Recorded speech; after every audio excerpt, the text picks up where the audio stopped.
Welcome back to our channel. So today we'll be reading The Legend of Geoffrey.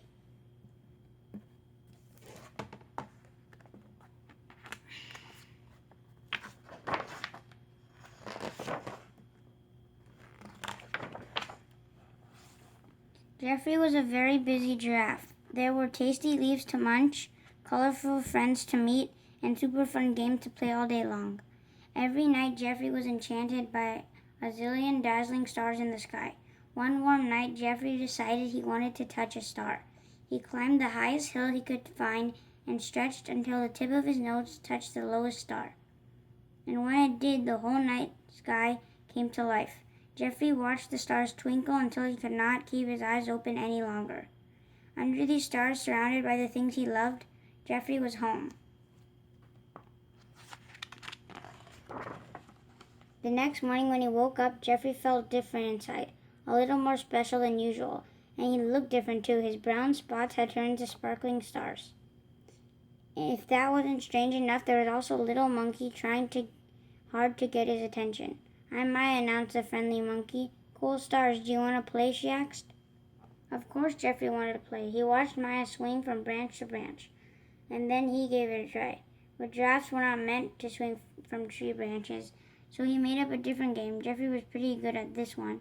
He and Mahi were having so much fun they didn't even notice that a pride of lions had circled them.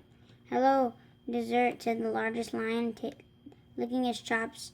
"Actually, my name is Geoffrey," stammered the giraffe. "Would you like some nice sweet apricots?" Geoffrey ordered up a hoofful, shaking with fear. The lion was about to take a bite out of Geoffrey, then he noticed Geoffrey's coat. "Stars!" he exclaimed. "This is no ordinary giraffe." The lion bowed down to Geoffrey as he explained. "There is a famous legend that one day an animal covered in stars will appear to bring awesome fun to the world." The lions all nodded. Geoffrey was covered in stars, but could it be true? "I'm no legend, I'm just Geoffrey," he told them. The lion smirked. "Well, if you're not a legend, then you're lunch." Geoffrey quickly agreed that he was absolutely, positively the star-covered one from the legend. The lion told him kindly, "You have the gift of awesomeness. You must follow the stars to find your destiny." But before he followed the stars, Geoffrey wanted to find out what exactly was so awesome about him.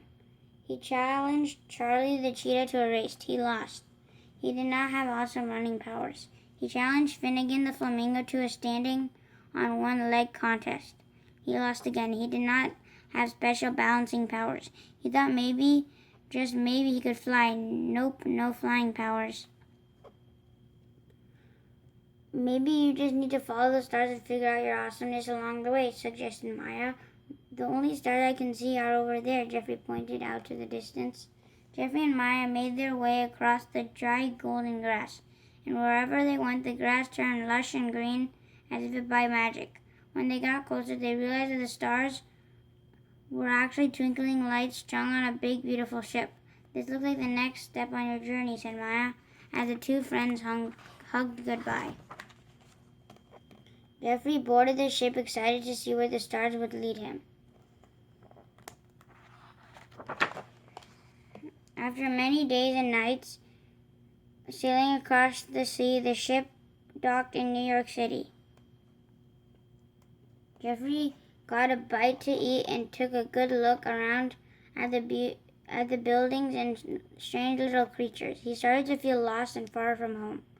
He thought about Mahi and the lions who told him about the legend.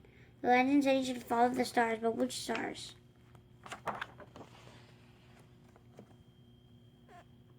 Should he follow the stars on Broadway? No, these were probably not the right stars. The gigantic spinning star seemed to be calling his name, but it just made him dizzy. Maybe he needed to get even closer to the night sky to find his way, but not that close. Or maybe he would be better off figuring this out with his feet on the ground.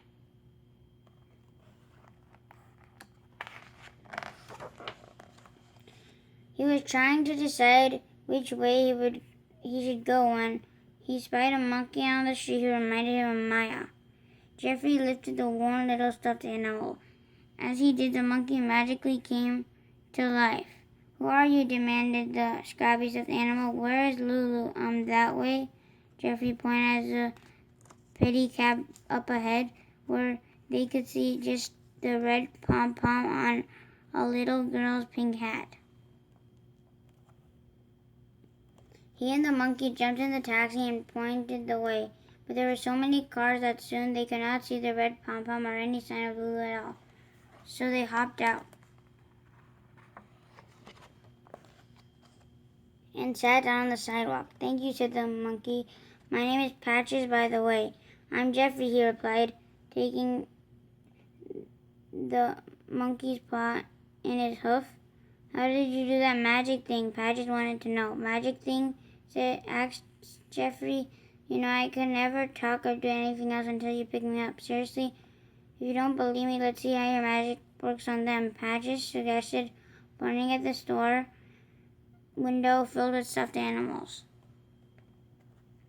So Geoffrey ducked through a big glass door into the most amazing place he had ever seen. "It's Toys R Us, the world's greatest toy store," whispered Patches.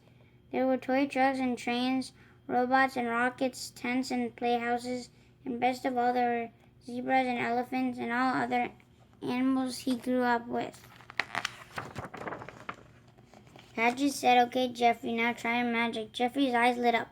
His stars began to shimmer as he ran through the store, and with the slightest tap on a hoof, brought the toys to life. A very serious chess piece, the queen took it all in. The scooters scooting, toy trains tooting, and superheroes soaring overhead. "It's our birthday," she announced to Geoffrey. "What's a birthday?" he asked. "A birthday is the day you were born, and today is the day you brought us to life." Well, if the queen said so, thought Geoffrey, it must be true. That night the toys had the most awesome birthday party ever.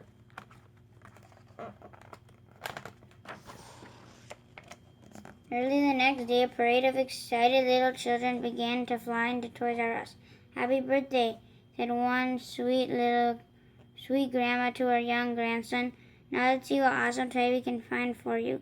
When Geoffrey heard "happy birthday," his velvet ears perked up. A real-life birthday. Geoffrey began to stack some wooden blocks. The little boy ran to the tower of colorful blocks, and his grandmother smiled. "Happy birthday," said the man in paint-splattered pants to his daughter. "Let's find a great present for you." Geoffrey went to work again. "Excuse me," he said to the little girl. "Every artist needs an easel." Her eyes lit up. "Thank you," whispered the easel to Geoffrey. "Thanks, Geoffrey," said the colorful blocks. Things were going so well that Geoffrey was surprised to see Patches looking a little sad. Geoffrey tried to give his friend a hug, but when your neck is 6 feet long, a hug can get a little messy. Patches and Geoffrey tried to clean up, but that only made things worse. So they decided it was the best to scoot out of the way.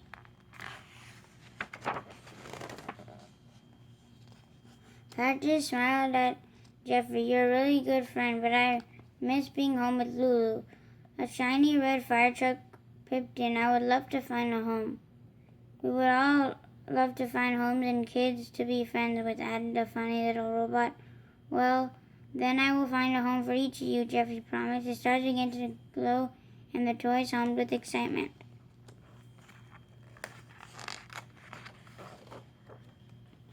One by one, Geoffrey went about finding the perfect child to take home each of his new friends.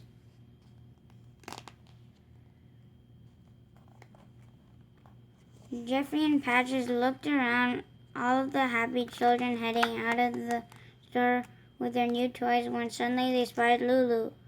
They hopped on a scooter and raced over to Lulu just in time. "I think this monkey will be perfect for you," Geoffrey told her. "Patches, I thought I would never see you again," Lulu squealed. She hugged her lost long friend and looked up at Geoffrey. "Thank you for finding him." Looking out at the stars in the city sky, Geoffrey was happy. He knew now that his destiny was to find the perfect toys for children and the perfect home for toys. Under the stars, surrounded by the friends he loved, Geoffrey was finally home again. Thank you for watching. Hope you guys enjoyed The Legend of Geoffrey, based on Toys R Us, which is now currently closed. It was our favorite store, but The Legend of Geoffrey always lives on. Thank you for watching. Take care, and we'll see you again soon. Bye-bye. Bye.